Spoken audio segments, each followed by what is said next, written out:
Water is fast becoming a dilemma in South Africa, and it's mainly because of the availability thereof and the consumability. The diverse climate in South Africa is not making it easier for us, especially for the farmers, and then on top of that, the farmer tax, which the presidency in South Africa shrugged off, saying there's no farmer taxes, no farm murders. Just about a week and a half, 2 weeks ago, there was reports of cholera in the northern parts of South Africa, in the Limpopo province. So that's one aspect that brought me to this point today. The other thing that came out this week is the politicizing of water in South Africa by the ANC ruling party. You have to have a certain amount of black ownership on your farm, otherwise you're not going to get any water. So if anybody wants to eat and there's no food, we know what's going to happen to the masses. I'm Klaas, good afternoon and welcome to Urban Bug. Like I say, like you might have noticed, we're working outside today. This stream here right next to me is the Braamfontein Spruit, which originates from beyond the Emerential Lake, close to the Johannesburg Zoo. Further to the west is the Bryanston Spruit, which is not as big as this one.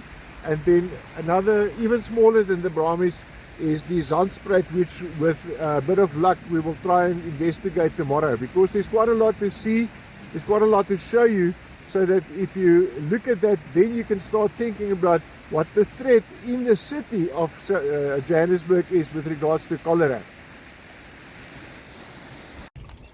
As you can see, there's some Egyptian geese, and then this spot is right by the scouts, the river scouts in Bryanston or Morningside. I'm not sure, particularly sure. As you can see, the water, the quality of the water is not that good. The water is actually quite clear, but inside the water there's a lot of dangerous stuff. I've come about so far, since we started, about 300 meters. As you can see, the river is not very clean. A lot of homeless people, there's some dirt, some rubble in the water. Homeless people doing their washing here, and also dropping their feces in here. The water looks fine, it looks nice. If you're close to it, then you can see the water is clear. But the E. coli in this water is amazing. They did tests on this patch of water, and strongly advised against swimming or anything here, which I did before I was actually warned by one of the DA ward councillors. The DA is quite involved in this area in the north of Sandton, but not as involved as we would like them to be. There's a lot that can be done. There's a lot more that I'm going to show you that's going to really concern you, really worry you, because yeah, it's safe to walk around here, but the water, that's a different story. As you can see, crystal clear running over this little breakwater here, which I think was an old drift. And if I come back closer here, almost at my feet, you can actually see the little pebbles, and the smell that is coming out of the water is typical of when you are close to a patch of water where there is fish. You can smell that fish in the water. We're going to head underneath here and then up that way, so that we can go and have a look at all the drains and maybe have a cup of coffee along the way. Little spoor here, looks like it could be a rat or something, but then what I want to show you is this water that's coming. There's a little shopping mall here at the top. This water probably comes from there. Pipes, infrastructure is not big in the city anymore. As you can see, the grey and the chemicals that's polluting the water quite imminent over here. And this is the stream that is feeding downstream to join the Yakske and eventually go into the Harties. I'm going to video as I walk, just to give you an indication of this area. It's a park right along the river, which is a lease-free park as well. As you can see there, There the river is going, a sandbank over there, and beyond that there were some water birds that were stretching their wings. So yeah, and this area, this park is being maintained by the Bryanston Environmental Association, if I got it correct. So sorry Bryanston if I've got that wrong, but this is what it looks like over here. Very clean, very well maintained, but the water, as you can see, okay, sorry for the bumpy camera, as you can see the river here, it's actually quite beautiful down the river. Other parts further upstream, next to the, I think it's the River View golf course, absolutely beautiful there and absolutely fantastically maintained. So really a treasure here, right inside the city of Sandton. There we go, all down the river. Now I ask you, who in South Africa has not ever complained about the ruckus these birds make? Listen now when you get close and he flies off. This is the hadida in South Africa. Feeds off worms mostly, and actually very tolerable. Won't say the national bird, but yeah, let's walk a bit faster and see what they do. They're not spooked. Come on, make a noise.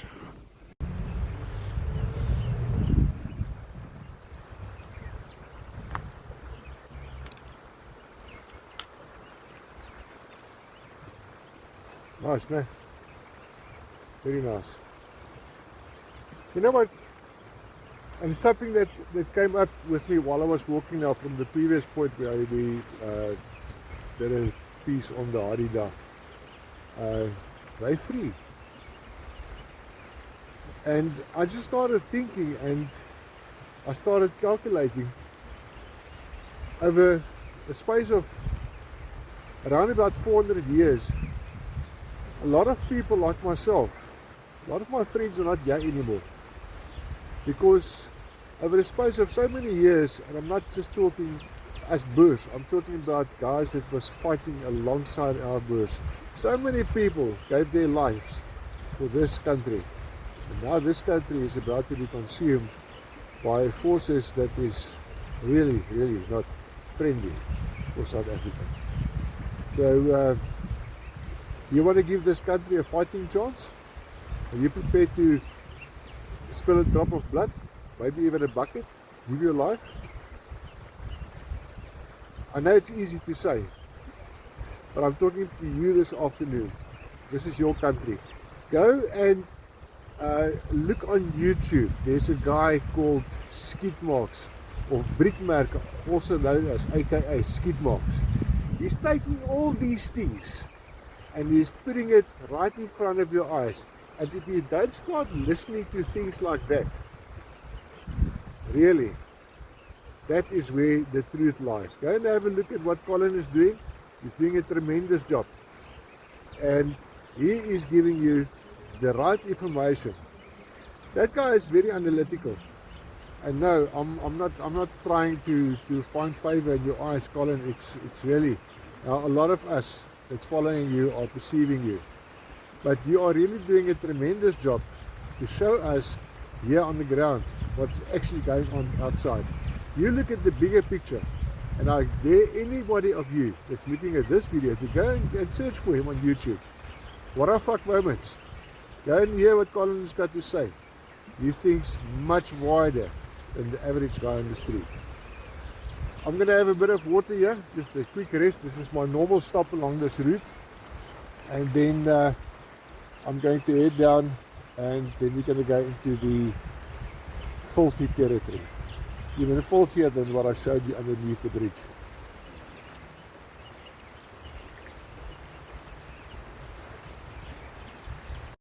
Okay, apologies for the wind. We've progressed now since we started initially about 2-3 kilometers down the stream, just to show you what it looks like over here. My grandfather said, well, everybody's grandfather told him that once water has flown over 7 pebbles, you can drink it. Apparently not in this river. As you can see, the residents of Bryanston really making an effort to make this place somewhere to escape in the city, which we always need do, and we always need it. Chat to you just now. Now here on the boundary between Bryanston and I think on the other side, that is still part of Morningside or Rivonia. This is where things are going to start getting interesting, because the moment I move underneath this bridge, I'm going into a stretch which is rarely actually explored or traveled on. Was this is part of the Braamfontein-Spruit hiking trail, which actually starts at the Immerensha Dam, and there's very few people that actually ventures this far. There's a little bridge over here, you see it over there, and then some old fireplaces. I don't know if it's some religion that tried to do something here. There's some homeless guys staying over there on the other side. Goodness knows what happens if this river comes down. Because if this river comes down, it's slightly higher than where those guys are actually sleeping. There's a lot of these little streams. It's mostly sulfur water. As you can see, it looks quite clean, but this is sulfur water. This is not what is coming out of people's houses. And if you look at this area here, still a bit to go before we actually get to that point. I think this is one of them. Yeah, this is one of the drains. The drain actually doesn't even have a cover anymore. Now from here, it runs downstream. There's another drain over there. I'll get to that now. And I think there is some water, some dirt water, some sewage running into this area over here. But it doesn't really look like it. The main problem is actually downstream, where those pine trees are. Beyond that, because like I said, very few feet actually comes this way. Let's go and have a look. I'm almost at the end of the trail. I was actually starting to become quite elated because I could have crossed here. Now I have to go all the way back and cross on that side of the river. Places there's very little space between fences and the river itself. This is one of the drains I want to show you. As you can see, it's starting to topple over, and you can hear that there's actually water flowing inside it. So it looks quite good. This one here, as you can see, quite damaged already over time. Lid is not even on properly, and if these things start blocking all this sewage, you can see some remnants of it over here. All the sewage is actually flowing right into the river here. I think there's another spot a bit further on. Let's go and have a look.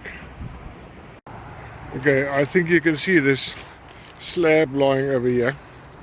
When I was here 3 weeks ago, the sewage were actually flowing out of it, going all the way down and into the river over there by that big Seligna tree. Nonetheless, this river is filthy, it's dirty, and the DA and the ANC are not doing anything about it. And you know why? Because it's all part of the plan. Like I said in the beginning, the availability and the consumability of water in South Africa is really starting to become a dilemma. There's a couple of other spots that I want to go and see quickly, so I'm going to add that on, and then I'm going to close this video. Let's come daar vandaan, all the way from there, crossing over here, there by my feet, and we're going that way. Okay, this is the last one I want to show you. This is on the Rivonia side of the Braamfontein Spruit. This doesn't even have a lid anymore, and I can go closer, but I'm going to show you from here how filthy this thing is. And all this stuff that comes out of these drains actually going into the Braamfontein Spruit. This video is not going to include Zandspruit. I'm going to make another plan for that. But yeah, it gives you an idea what is going on along the Braamfontein Spruit. And as you can hear, Harida, some water life birds on this. You see up there, that's the N1. And some dust drifting in front of the camera. Apologies for that. So yeah. So that was the stretch that we did. There's a lot more beyond that, more closer to the bigger. There's a big pickup by on Nickel on that other side on William Nickel Road. It actually starts there, and you'll be surprised what is going on over there. But they have started working on those and trying to curb the flow of sewerage into the river. There's lots more behind me as well. I unfortunately don't have time for that today. I'll make a short about that. There's a homeless community at the confluence of the Brahmis and the Zandspruit, which in my opinion is a bit of a threat, because they do washing in there, they slaughter animals in there, there's feces going into the water, so quite a lot happening on that side as well. I've been through that previously. I posted it on Twitter. I'm not going to search for that now, but this is it. So it gives you a wake-up call to see what is actually going on in your city, in the city of Johannesburg, Sandton more in particular. So the threat of cholera is definitely there. Or should I put it this way, the infrastructure of cholera is here. And somebody said in this week, you piss off the wrong stars and you've got cholera in your country. So let's hope that things are going as is for South Africa and improved as it is. The traffic you hear in the background, that's the busy Witkoppen Road. And in a couple of minutes I'm heading home without doing any further filming. Until I get to the Zandspruit, take care of yourself and pray for South Africa. We need it.